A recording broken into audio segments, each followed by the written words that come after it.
आप सभी को जय मसीह की। आज हम परमेश्वर का वचन देखते हैं प्रियो।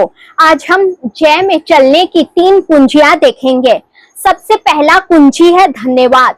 जब हम धन्यवाद करते हैं, परमेश्वर की स्तुति करते हैं, जब धन्यवाद हम विश्वास से करते हैं, जो परिस्थितियां हमें परमेश्वर के कार्य को स्वीकार करने के लिए जो काम हमें करना है वह है धन्यवाद।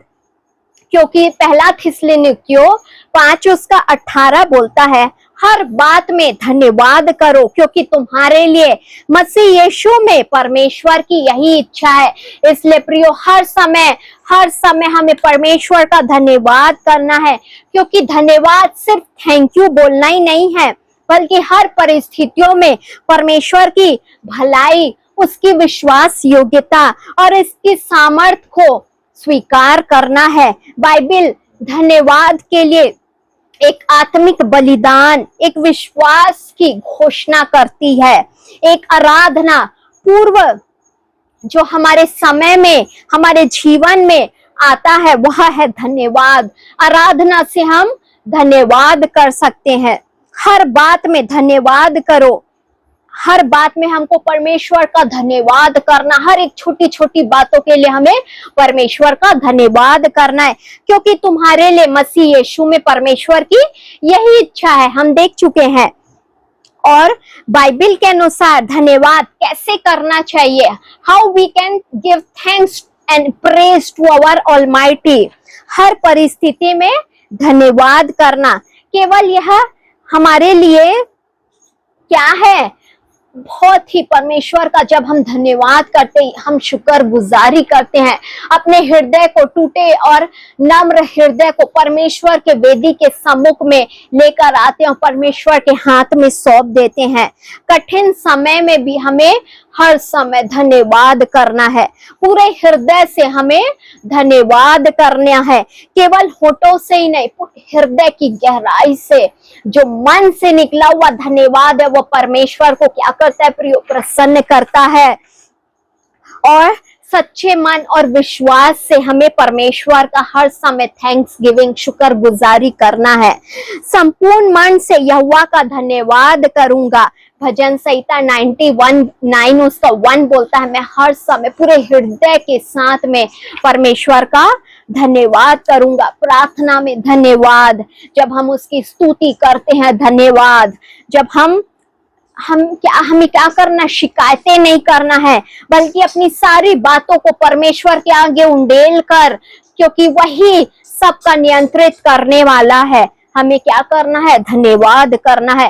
फिलिपियों 4:6 बोलता है, धन्यवाद के साथ अपनी विनती परमेश्वर के सम्मुख उपस्थित करो। हमें क्या करना है, धन्यवाद के साथ अपनी विनतियों को क्या करना है, प्रेजेंट करना है उसके सामने में, क्योंकि स्तुति और गवाही के द्वारा धन्यवाद परमेश्वर के कार्यों का जो लोगों के सामने में हमें क्या करना है, उसका धन्यवाद रूपी बलिदान को परमेश्वर के बारे में लोगों को क्या करना है, बताना है कि उसने हमारे जीवन में हमारे लिए जो गवाही बना है वो भी क्या है, थैंक्स गिविंग है। और परमेश्वर के सामने में क्या करना है, अपनी गवाहियों को लोगों तक शेयर करना है कि परमेश्वर ने हमारे जीवन में कैसे अद्भुत अद्भुत काम किए हैं। जो परमेश्वर का बलिदान चढ़ाता है वह मेरी महिमा करता है। भजन संहिता 50:23 बोलता है, धन्यवाद का बलिदान चढ़ाने वाला मेरी महिमा करता है। हर समय हमें परमेश्वर का धन्यवाद रूपी बलिदान लेकर जाना है उसके वेदी के सम्मुख और जय जयकार करते रहना है। धन्यवाद का प्रभाव, 3 प्रभाव है धन्यवाद का।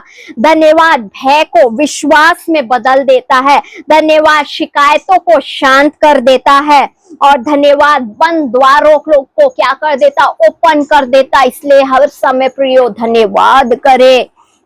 हमारा 3 कुंजियां है। पहला कुंजी धन्यवाद है। हमारा सेकंड कुंजी है स्तुति। 3 कुंजी में से सेकंड कुंजी है स्तुति। युद्ध के बीच में विजय की घोषणा करना है हमें। कैसे करना है, युद्ध के बीच में स्तुति करते हुए हमें विजय की घोषणा करना है। जब हम स्तुति करते हैं प्रियो, जब हम अपने ध्यान को समस्या से हटाकर हम परमेश्वर की ओर लगाते हैं, परमेश्वर अपनी प्रजा के स्तुति के सिंहासन पर, जब हम भजन संहिता 22 उसका 3 देखते हैं, परंतु तू इज़राइल की स्तुति के सिंहासन पर विराजमान है। हमारा परमेश्वर क्या है? पवित्र है। वह इज़राइल की स्तुति के सिंहासन पर विराजमान परमेश्वर है। इसलिए हमें हर समय अपने परमेश्वर का क्या करना है प्रियो? स्तुति करना है। क्योंकि बाइबल के अनुसार स्तुति कैसी होनी चाहिए? स्तुति केवल एक गीत नहीं है, उसे गीत तक सीमित ना करे, बल्कि परमेश्वर की महानता, उसकी भलाई, उसकी सामर्थ और उसकी विश्वास योग्यता को अपने शब्दों से, अपने हृदयों से, हृदय और अपने जीवन से उसे क्या करना? घोषणा करना है। स्तुति वह आत्मिक हथियार है जो भय को विश्वास में, निराशा को जय में बदल देती है। भजन संहिता 34 उसका 1 बोलता है, मैं हर समय यहोवा को धन्य कहा करूंगा, उसकी स्तुति मेरे मुख से होते रहेगी। निरंतर हमें क्या करना? परमेश्वर की स्तुति करना है। आपको मालूम है, आपके इर्द गिर्द रहने वाले आपके एनवायरमेंट, सारे सृष्टि का कान है, सारे सृष्टि का मुंह है, और वो क्या करती है? आपका रहने वाला बगल का पेड़ पौधा भी परमेश्वर की स्तुति करता है। मॉर्निंग के समय में चिड़िया चेचाती है, वो परमेश्वर की स्तुति करती है। जो परमेश्वर के भवन में रहता है, वो निरंतर उसकी स्तुति करते रहना। इसलिए हमें परमेश्वर की वेदी के सम्मुख में आना, परमेश्वर की स्तुति, उसका जय जयकार करते रहना है प्रियो। क्योंकि हर समय स्तुति करते रहना है, यह हर समयों में है, यह हर समय के लिए लागू होता है। हमेशा जब हम संघर्ष में होते हैं, क्या हम अपने होठों से परमेश्वर की स्तुति करते हैं? अपने आप को जांचिए, अपने मन से पूछे कि क्या मैं परमेश्वर की स्तुति बुरे परिस्थितियों में भी करता हूँ, करती हूँ?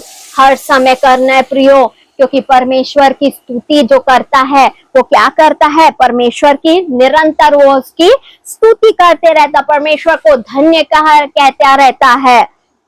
और मैं अपने संपूर्ण हृदय से क्या करूंगा? परमेश्वर की स्तुति, उसके परमेश्वर अपने ऊंचे स्वर से परमेश्वर को पुकारते रहना है, जय जयकार करते रहना है, आनंद से स्तुति करना है।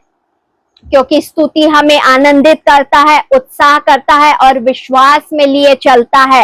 विश्वास के साथ में स्तुति करना है। जब परिस्थितियां विपरीत हो तो भी हमें सच्चा विश्वास के साथ में परमेश्वर की स्तुति करना है। जब पौलुस और सिलास, जब हम देखते हैं प्रेरितों का काम 16 अध्याय उसका 25 और 26, वो क्या कर रहे थे? जेल में, कैद खाने में परमेश्वर की स्तुति कर रहे थे और उनके बंधन क्या हो गए? टूट गए।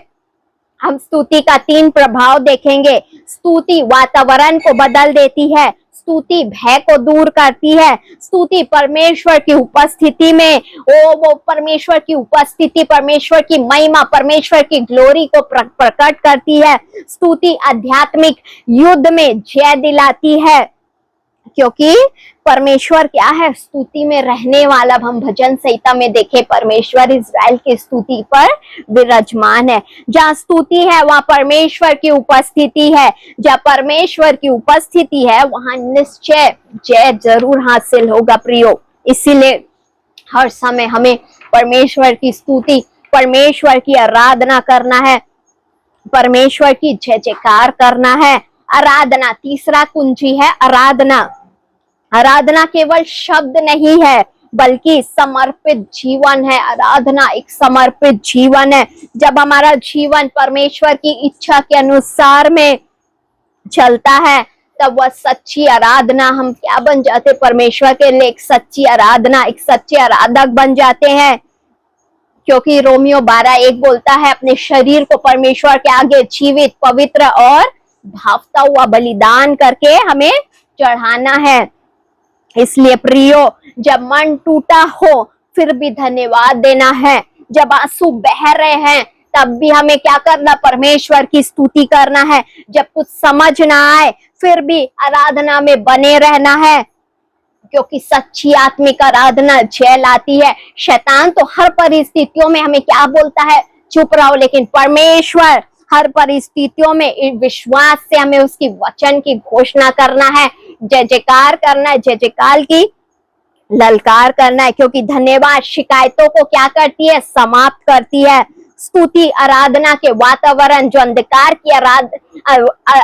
अंधकार की जो शैतानी शक्तियां हैं उसे क्या करती है, चेंज कर देती है। आराधना परमेश्वर तक पहुंचाती है।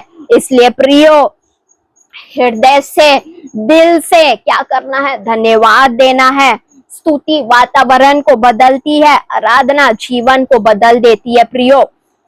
इसलिए हमें क्या करना है, परमेश्वर का जय जयकार करना है, परमेश्वर की उपस्थिति में हमें बने रहना है, क्योंकि जय जयकार की ध्वनि क्या है, सामर्थी है, इतनी प्रभावशाली थी कि बिना किसी लोहे से, बिना किसी औजार से, बिना किसी हथौड़े से क्या, और या बिना किसी डायनामाइट से यरियो की दीवारें क्या हो गई, गिर गई, या कोई मनुष्य की शक्ति से नहीं हुआ, परमेश्वर की सामर्थ और विश्वास से उन्होंने विजय प्राप्त करा।